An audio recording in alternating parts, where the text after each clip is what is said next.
بسم اللہ الرحمن الرحیم۔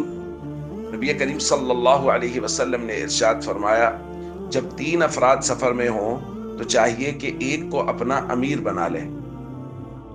دوستو، سفر کے آداب میں سے ایک ادب یہ ہے کہ اگر 3 یا 3 سے زائد لوگ سفر میں جا رہے ہیں تو وہ مشورے سے کسی کو اپنا امیر بنا لیں تاکہ اجتماعیت قائم رہے اور امیر صاحب امور کی تقسیم کرتے رہیں۔ باقی ہر ایک کی راحت کا خیال کریں اور ہر ایک خدمت کے جذبے کے ساتھ سفر کریں۔ ایک بزرگ کا واقعہ لکھا ہے کہ بہت بڑا قافلہ سفر کر رہا تھا تو ان کو امیر بنا دیا گیا کہ یہ امور کو تقسیم کرتے رہیں گے اور خود ان کے لیے راحت رہے گی کہ یہ بس آرام کریں گے اور کام تقسیم کریں گے۔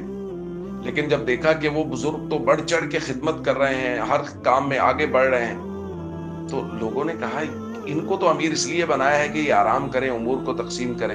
تو ان کے پاس گئے کہ آپ خدمت میں آگے بڑھ چڑھ کے آ رہے ہیں، ہم چاہتے ہیں آپ آرام کریں، امور تقسیم کریں۔ تو انہوں نے کہا نہیں، حضور نے فرمایا ہے کہ قوم کا امیر سفر میں ان کا خادم ہوتا ہے، لہذا میں تو خدمت میں آگے بڑھوں گا حضور کے فرمان کے مطابق۔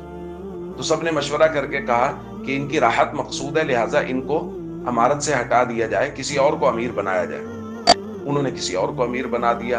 اب دیکھا یہ بزرگ پھر بڑھ چڑھ کے خدمت کر رہے ہیں، سب سے آگے ہیں خدمت میں۔ تو انہوں نے کہا اب کیا مسئلہ ہے، اب بھی آپ آرام نہیں کر رہے، اب بھی آپ خدمت میں آگے آگے۔ تو انہوں نے کہا یہ کیسے ہو سکتا ہے کہ میری جماعت اور قافلے کا امیر تو خدمت کر رہا ہو اور میں اپنی جگہ پہ آرام سے سکون سے بیٹھا ہوں۔ تو جس نے خدمت کرنی ہے، جس نے دوسروں کی راحت کا خیال کرنا ہے، اس نے ہر حالت میں کرنی ہے، بھلے وہ امیر ہو بھلے وہ مامور ہو۔ اس لیے ہم سب کو چاہیے سفر کے آداب کا پورا خیال کریں، اور اگر یہ 3 سے زیادہ لوگ ہیں تو کسی کو اپنا امیر بنا لیں۔